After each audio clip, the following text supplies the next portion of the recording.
But Majestic hit ಆಗುತ್ತೆ sir. ಅದಾದ್ಮೇಲೆ ಸೋಲು ಗೆಲುವುಗಳು ಅಪ್ಸ್ ಅಂಡ್ ಡೌನ್ಸ್ ಇರ್ತವೆ. ಮತ್ತೆರಡು ಫಿಲಮ್ ಹಿಟ್ ಆಗ್ತವೆ. ಅದಾದ್ಮೇಲೆ ಹೇಗಿತ್ತು ಸರ್ ಅವ್ರ ವರ್ತನೆ? ನೋಡಿ, ನಾನು ಗಮನಿಸಿದಾಗೆ 2004 ಅವನು ಯಾವುದು ಕಲಾಸಿಪಾಳ್ಯ ನಾನು ಅಷ್ಟು ಕಲಾಸಿಪಾಳ್ಯದವರೆಗೂ ಭಾಳ ಡೌನ್ ಟು ಅವತ್ತು.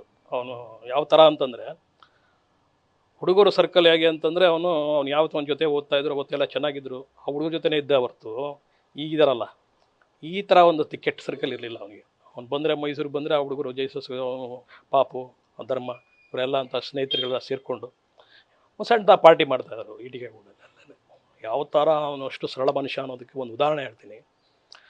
ಅವನಾಲೆ 2-3 ಫಿಲಮ್ ಬಂದಿತ್ತು, ಅವನು ಒಳ್ಳೆ ರಿಕಾಗ್ನೈಸ್ ಆಗಿ ಹೀರೋ ಆಗಿದ್ದ, ದುಡ್ಡು ಇತ್ತು.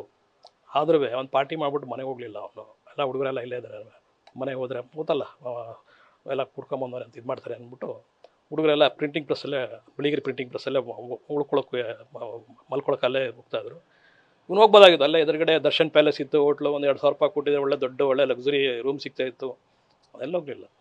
ಮಕ್ಕಳು ಅವರು ಸ್ನೇಹಿತರ ಜೊತೆನೇ ಅಲ್ಲೇ ಬೆಳಿಗ್ಗೆ ಪ್ರಿಂಟಿಂಗ್ ಪ್ರೆಸ್ಸಲ್ಲೇ ಮಲಗಿದ. ನೀವು ನೋಡಿರ್ಬೇಕು ಆ ಸಣ್ಣ ಇದರಲ್ಲಿ. ಆ ಥರ ಅವನು ಯಾವತ್ತೂ ದೌಲತ್ತು ಗೀಳತ್ತು ಯಾವತ್ತೂ ಮಾಡ್ದವ. ಈ ಹ್ಯಾಬಿಟ್ಸ್ಗಳೇನಾದ್ರು ಇದ್ವಾ ಸರ್? ಅಂದರೆ ಸಿಗರೇಟ್ ಸೇದೋದು ಅಥವಾ ಡ್ರಿಂಕ್ಸ್ ಮಾಡೋದಂತ ಮೊದಲಿಂದ ಇಲ್ಲ. ಆ ಥರ ಅವನು ಎಲ್ಲ ಹುಡುಗರ ಜೊತೆ ಇದ್ದಾಗ ಆ ಥರ ಏನೋ ಅದೊಂದು ಹ್ಯಾಬಿ ಅಂದೇನಿರಲಿಲ್ಲ, ಅಂದರೆ ಅಡಿಕ್ಟ್ ಅಂತಿರಲಿಲ್ಲ. ಸುಮ್ಮನೆ ಹುಡುಗರ ಜೊತೆ ಇದ್ದಾಗ ಒಂದು ಬಿಯರ್ ಕುಡಿತಿದ್ದ, ಅಂದರೆ ಹಾಡ್ಲಿಕ್ಕರೆ ಯಾವತ್ತೂ ಅವನು ಕುಡಿತಾ ಇರಲಿಲ್ಲ. ಬಿಯರ್ ಒಂದು ಕುಡಿತಿದ್ದ ಅಷ್ಟೇ. ನಾನು ನೋಡಿದಾಗೆ ಅವ್ನು ಸಿಗರೇಟ್ ಸೇದಿದ್ದು ನನ್ನ ಹತ್ರ ಯಾವತ್ತೂ ನೋಡಿಲ್ಲ, ನಾನು ಯಾವತ್ತೂ ನೋಡಿಲ್ಲ. ಅದು ಈಗ ಇತ್ತೀಚೆಗೆ ನೋಡ್ರು. ಅದು ಬಿಟ್ಟರೆ ನನಗೆ ಅವನು ಸಿಗರೇಟ್ ಹ್ಯಾಬಿಟ್ ನಾನು ನೋಡ್ದಂಗೆ ಇಲ್ಲ ಜಾಸ್ತಿ. ನ್ಯೂಸ್ ಫಸ್ಟ್ ನಿರ್ಭೀತಿಯಿಂದ ನಿಮ್ಮ ಪರವಾಗಿ.